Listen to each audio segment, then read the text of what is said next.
yet. I think some of the do's and don'ts are obvious. Do be a careful, active listener. Do be totally committed to helping the wounded warrior. Do be flexible, because you're going to have to arrange things that you don't already have. Do draw on your human resources, because within a relatively large workforce, you have such a breadth of experience and of opinion. So draw on all of that. The don'ts are also fairly obvious. Don't be rigid. Don't assume that existing rules are best for everybody to follow, because there also is a rule about accommodating to meet disabilities. So you have to do that. Then when it gets very interesting is when you face a particular problem. What do you do if you really think someone is going to go off the deep end? And they are one of your wounded warriors, and you want to protect them, but you're worried because they're drinking too much. They're talking about weapons that they have at home and they might want to use.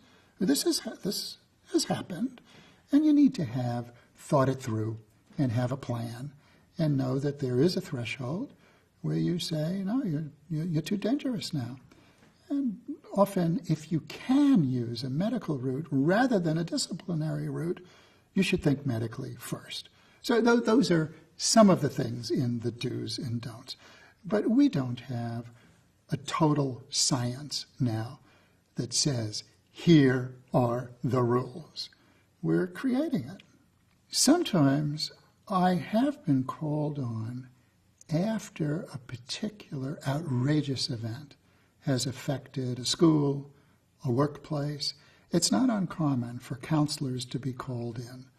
So in my case, it included Columbine, Virginia Tech. There was